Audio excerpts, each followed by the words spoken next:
morning, everybody. Thanks for joining us once again. We are going to start today by harvesting our onions. They are ready, and these are our long-term storage onions, so these will be what we have for over winter. We'll give you an update on the farm property, show you what's going on up there, so let's get started. So you can see these onions behind me. They are all flopped over. That's the indication that they are ready to harvest. We have two varieties in here. We have our white onion and our red onions. And like I said before, those are the onions we're going to use for our long-term harvest. We have a very noisy airplane behind us. Just took off from the lake. But anyways, getting back to it. Yeah, so once again, these are the onions we're going to use for our long-term storage. So we'll use these over the winter time. We also have some pumpkins, the pepita pie pumpkins that have been harvested. So those are just curing out here, letting them dry out. Is that correct? Yep, and then we'll cut them and freeze the meat of the pumpkin. I don't know what to call it, but the pulp of the pumpkin, we'll freeze that for muffins throughout the winter. Yeah, she makes a healthy muffin, right? Yeah, that's what I call it for the boys. Well, my grandsons like their healthy muffins. So. But we're going to get to harvesting these onions. We're going to get them out of the ground, and we're going to get them up in our barn to start curing. We got a really big one here. Look, the size of this is bigger than my hand almost, and it started with a tiny little seed that I planted back in February. It's definitely a winner. Yep.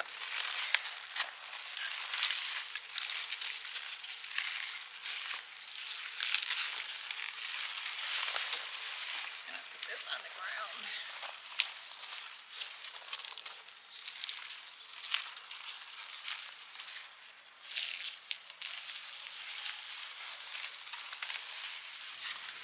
Another big one. Yeah. Look at some of these white ones. I just never think that those little teeny seeds are going to grow, and those little teeny seedlings that we plant are going to survive, but it always amazes me, and they do really good in these raised beds.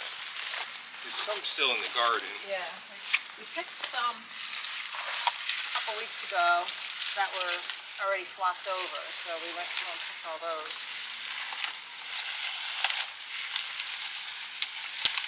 There's another one. It's kind of a double one. Even with weeds, they did okay. The other extreme. There's a little white one too. But this will work.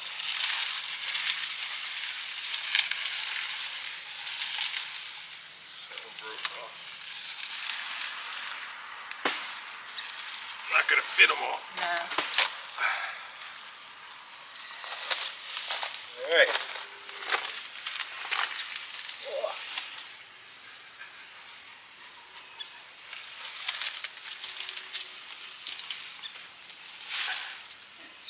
Not a bad harvest from a 4x8 raised bed.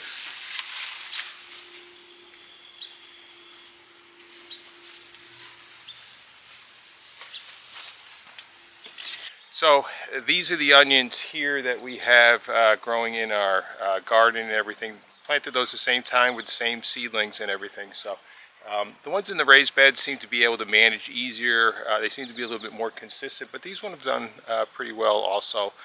So we're going to get these harvested, and then we're going to bring them all up in the barn.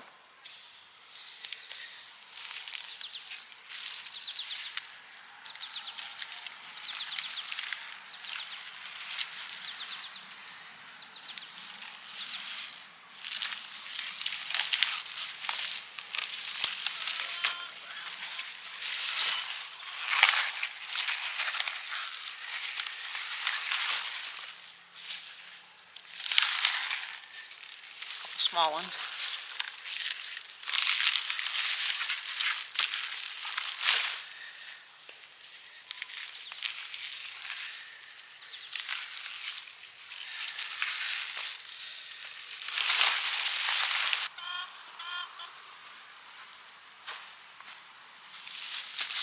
My lettuce going to seed.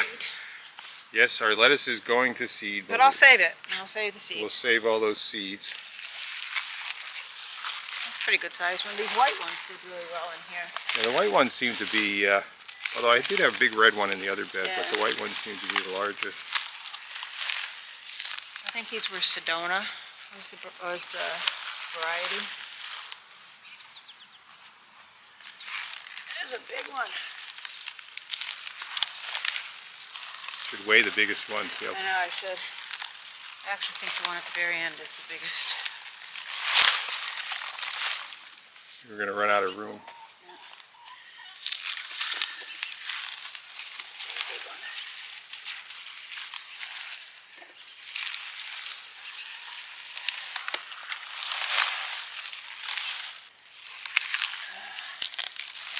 That's probably the biggest one we got, I think. I don't know.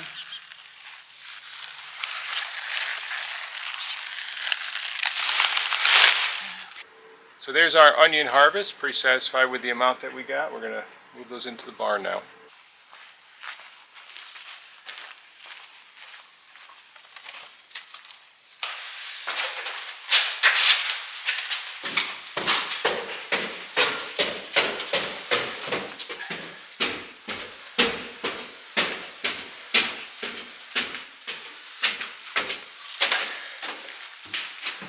These were some of the same onions from that, these are from the garden, weren't they? Yeah, same row. But they had flopped over earlier, so we picked those, but we're just going to add what we got left to these. We use these screens, which have worked out, extra screens for the house, have worked out well. So we just place everything, lay them out in a single layer on this. It allows ventilation from all sides. Sometimes we will open the back door. Here, I'll probably do that today because it's a little warm up here. And get some nice cross ventilation in here, and we'll start the curing process. It'll take a couple weeks, and then these will be cured, and then we can take them down, clean them up a little bit, and then we can put them in long-term storage.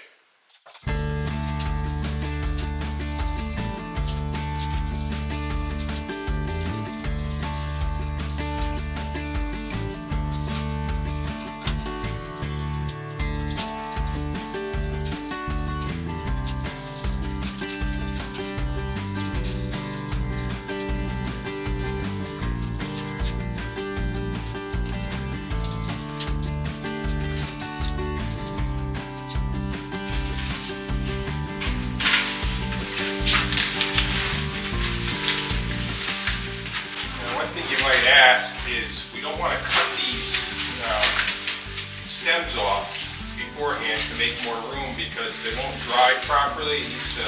Moisture needs to dry out through these stems here, so that's why those are left on. You can make other fancier things where you can hang these like this to dry them, and we just haven't done anything like that, but it's been something that we had, and it was quick and simple.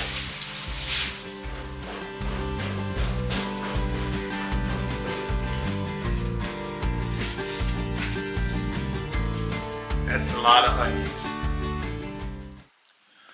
So it's been a long day today. We did those onions this morning. Deb did some tomatoes, processed those into sauce and everything. I went up top, up to the orchard, and I cleaned up around all the fruit trees and all the blueberries. We did the chop and drop with the comfrey, and thought we'd give you a little update on the farmhouse. And the one good thing is, not that it's raining right now, but it's actually starting to rain. But we have all the ice and water on the roof now, so we should be dry inside, which is a good thing. We've been having a very, very wet summer, and we've had one annoying leak in there, and I think that'll be settled now, so that's a good thing. But we're going to give you a little tour here and show you, not a lot's changed since last time, but we do have our porch on the front. That's all framed out. We've got the porch on the back, which kind of matches that. But the big change is going to be the barn. The barn is coming along. It should be done hopefully this coming week. Most of the metal's on. They've started this front gable side. They got a little more to do on the rear gable there, but the rest of the metal is there. So let's take a look. This room right here that you see, this is going to be a bathroom and kind of a kitchen area where we can wash milking equipment or any other farm equipment. We've got our lean-to here. All the metal is on the ceiling. So that's looking really nice.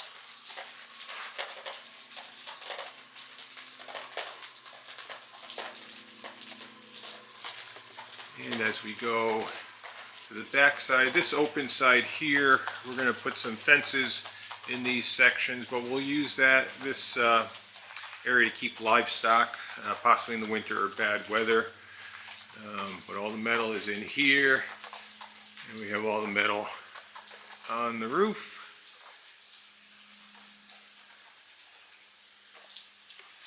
And then coming around the back side of the barn, still got to do some corner boards.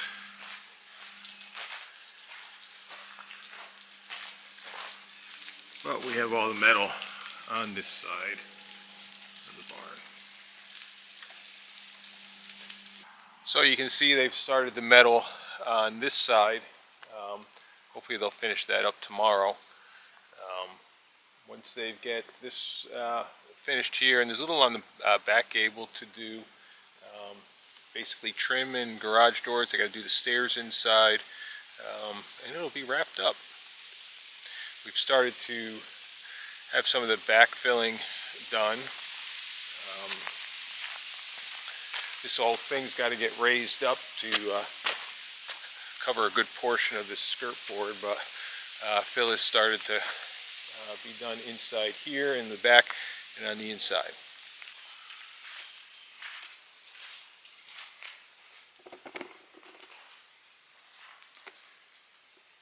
So our ceilings are 14 feet high in here. You can see our landing for our stairs. And as I said, they've started to put some of the fill inside here, but there's material in here, so I haven't been able to finish it all. We've been having a problem when we've gotten heavy rains and it's been flooding because we haven't got this elevation up to where it needs to be at to correctly divert the water.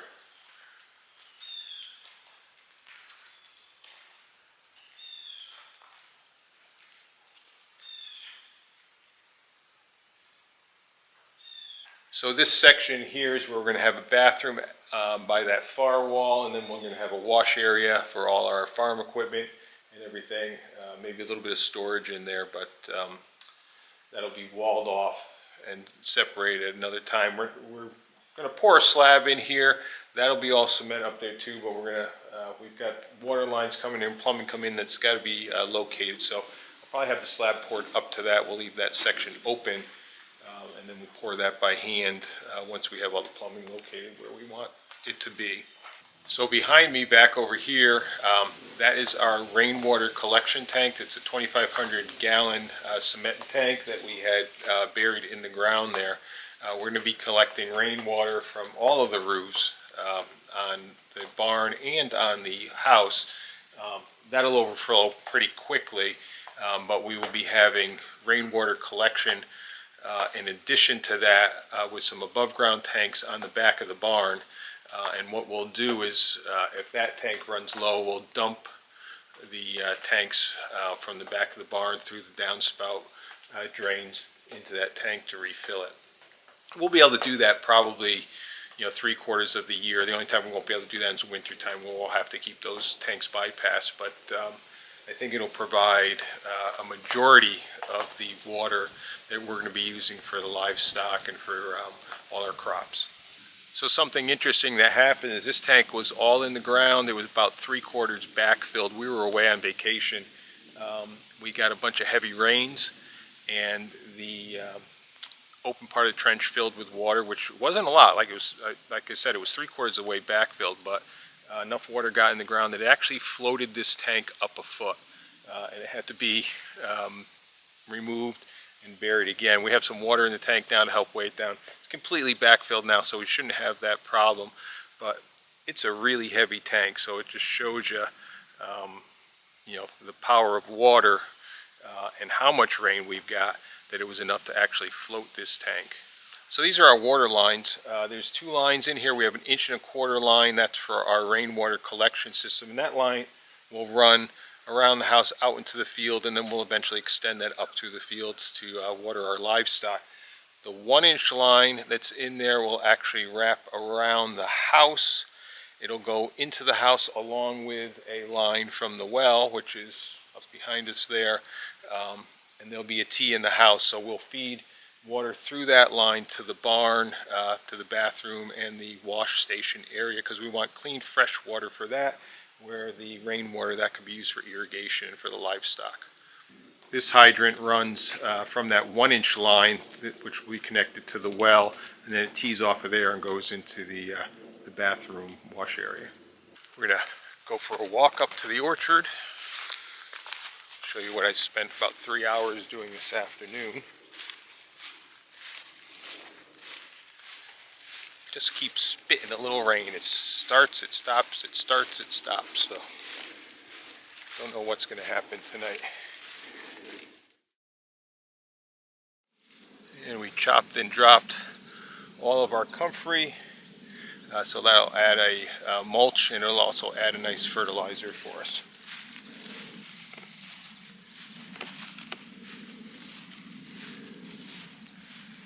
We picked a good number of peaches off of this tree. I was surprised. We didn't think we were going to get peaches this year because we had a late frost, but we ended up doing okay up here. At the regular house we didn't do well, but we did get several trees here with peaches on them.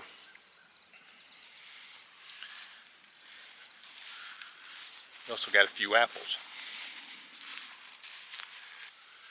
We probably should pull these off. We really shouldn't have a tree this young with this amount of fruit on it, but couldn't resist. So that's where we're at this point. The roof will be started this week. The barn hopefully will be completed this week.